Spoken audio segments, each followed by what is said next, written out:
Kumusta mga par, may bagong pag-uusapan na naman tayo ngayon. Pero bago ang lahat, huwag kalimutang mag-like at mag-subscribe sa ating munting sports channel. Ito na, sa isang nakakagulat na balita, naaresto ang kilalang boksingerong si Ryan Garcia sa Beverly Hills Hotel dahil sa kasong felony vandalism.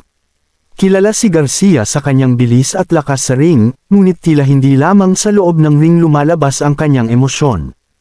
Ayon sa ulat, naganap ang insidente sa loob ng sikat na hotel kung saan di umano'y nagdulot siya ng malaking pinsala.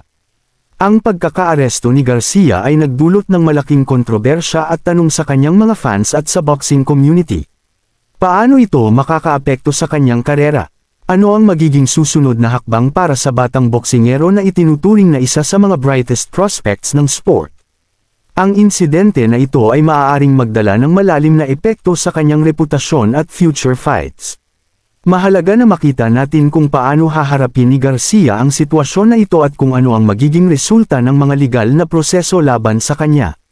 Malaking hamon ito para sa kanya na maibalik ang tiwala ng kanyang mga taga-suporta at ng boxing community.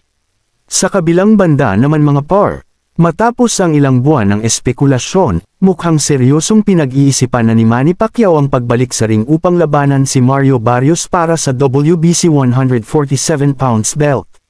Isang malaking balita ito sa mundo ng boxing, lalo na't si Pacquiao, kahit nasa edad 45 na, ay patuloy na nagpapakita ng interes na makipagsabayan sa mga mas batang kampyon.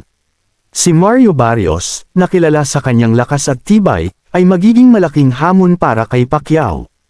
Ang laban na ito ay hindi lamang tungkol sa titulo, kundi isang pagsubok sa kakayahan at determinasyon ni Pacquiao na muling patunayan ang kanyang sarili bilang isa sa mga pinakamahusay sa kasaysayan ng boxing. Ang desisyon na ito ay nagbibigay inspirasyon at excitement sa mga fans na gustong makita kung kaya pa ba ni Pacquiao makipagbakbakan sa pinakamataas na antas ng kompetisyon. Ang posibilidad na ito ay tiyak na magdadala ng matinding interes mula sa mga tagahanga ng boxing sa buong mundo.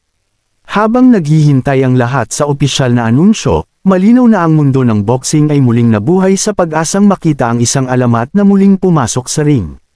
Manatiling nakaantabay sa mga usaping sports tulad nito.